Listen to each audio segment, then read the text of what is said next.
The story begins with an alien named Lord Marshall, who had been imprisoned in the underworld for many years.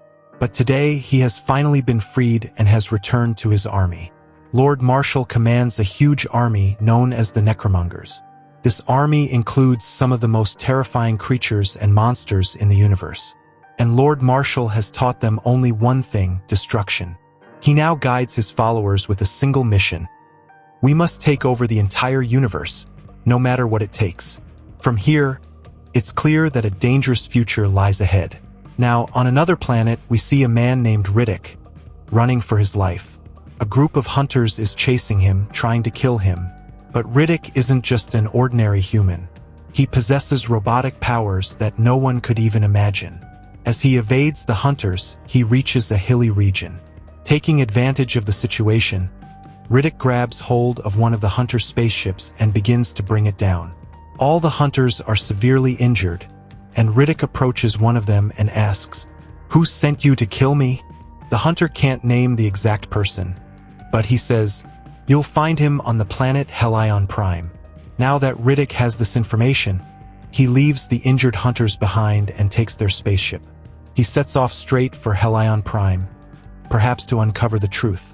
Meanwhile, on a planet called Crematoria, we're shown a few people dragging a terrified girl with them. They lock her inside a chamber. During his journey, Riddick begins having visions. They seem to be of a woman he feels familiar with. But suddenly, someone attacks his spaceship. Security officers have arrived, those who work for Helion Prime. This means Riddick has reached Helion Prime. The officers order him to land. But Riddick doesn't follow anyone's orders. He immediately attacks one of the officers and throws him down, then proceeds directly to Helion Prime. Here, we are introduced to a man named Imam, who is heading home. Imam notices that people around him are very scared. When he hears them mention the Necromonger army, he is shocked, because it means they are going to attack here as well. When Imam reaches home, he finds Riddick already waiting for him. This reveals that Riddick suspected Imam of being the one who sent people to kill him. Riddick demands answers, asking why Imam would want him dead. But Imam calmly explains, "I need your help. The Necromongers are coming. They will spare no one." Just then, Imam's daughter, Ziza, arrives.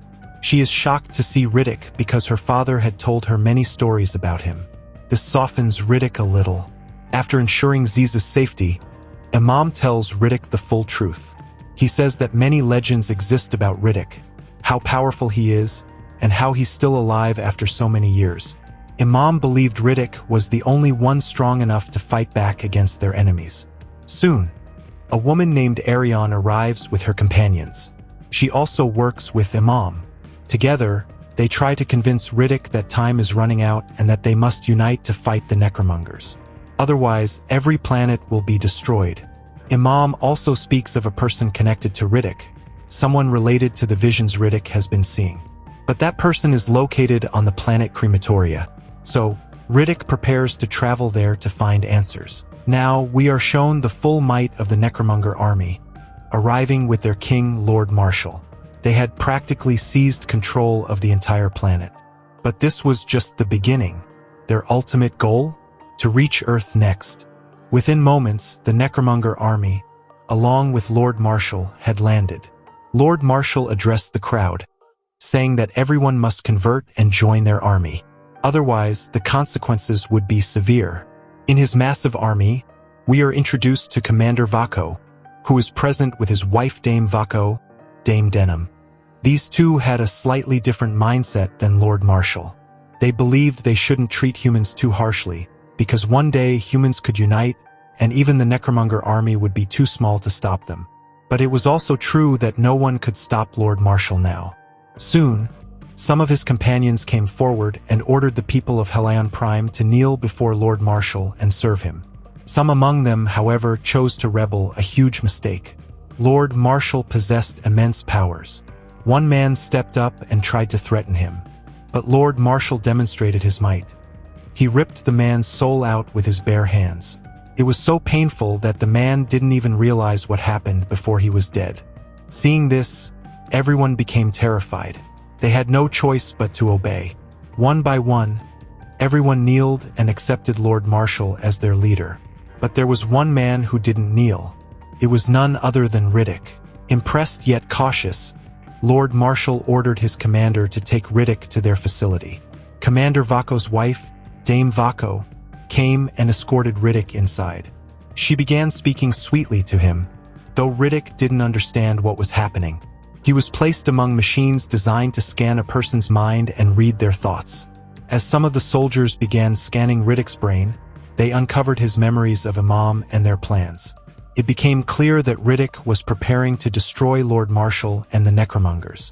Realizing this, Lord Marshall immediately ordered, "Kill Riddick. He could lead a rebellion in the future." The soldiers rushed forward to execute him, but Riddick escaped, evading the guards and breaking out of the facility, trying to find a safe place. Just then, a spaceship arrived. It belonged to Toombs and his team, the bounty hunters who had been tracking Riddick to claim a reward. They captured Riddick, knocked him unconscious, and locked him inside their ship. They set course for the planet Crematoria. When Lord Marshall learned about Riddick's escape, he was furious and ordered that Riddick be found and killed at all costs, dead or alive. Lord Marshall had clearly ordered that anyone who got in their way should be eliminated, even if they were innocent. But Riddick and his team were fully prepared to retaliate. As soon as the lower-rank Necromonger soldiers spotted them, they opened fire. Riddick's team didn't back down and responded with full force. They had to capture the spaceship and escape the planet. Everything was going according to plan, and the group launched a full attack on the Necromongers. But soon, Commander Vako arrived at the scene. Vako had extremely advanced weapons and used them to injure Riddick, who collapsed. Just as Vako was about to kill him, Kyra intervened and knocked his weapon out of his hand. Loom tried to grab the weapon and fire back, but he wasn't strong enough. Vako quickly killed Loom and retrieved his weapon. Now he pointed it directly at Riddick. But suddenly, something magical happened. The mysterious woman Riddick always saw in his visions appeared right there. Without saying a word, she placed her hand on Riddick and restored all of his memories and consciousness. These were the memories Riddick had forgotten since childhood. His body underwent a transformation, and he suddenly remembered everything. He was from the planet Furia. Years ago, the Necromonger army had invaded Furia and killed his parents. And when he saw the face of the man responsible, he realized it was none other than Lord Marshall. Learning that Lord Marshall had destroyed Furia and murdered his parents enraged Riddick. A powerful energy wave burst from within him, knocking all the Necromonger soldiers away. But in the process, Riddick was seriously injured and collapsed. It was then discovered that the deadly sunlight was now approaching this area as well. They needed to board the spaceship and escape immediately. Commander Vako's men had already captured Kyra and were planning to take her aboard the ship to imprison her. Believing Riddick was dead and that even his body wouldn't survive the sun's harsh rays, they prepared to leave. But moments later, Riddick regained consciousness and escaped to another spaceship. Riddick now took the spaceship and headed straight out. Meanwhile, we see Commander Vako standing before Lord Marshall, claiming he has killed Riddick. He presents Riddick's helmet as proof, which greatly pleases Lord Marshall. Commander Vako then requests a promotion in rank. However, Lord Marshall remained somewhat suspicious. He traveled to meet a woman named Arion and asked if Riddick was truly dead. For reasons unknown, Arion lied and said that Riddick had indeed died and would never return. Relieved, Lord Marshall let his guard down. Commander Vako's wife, Dame, was also extremely pleased to hear the news.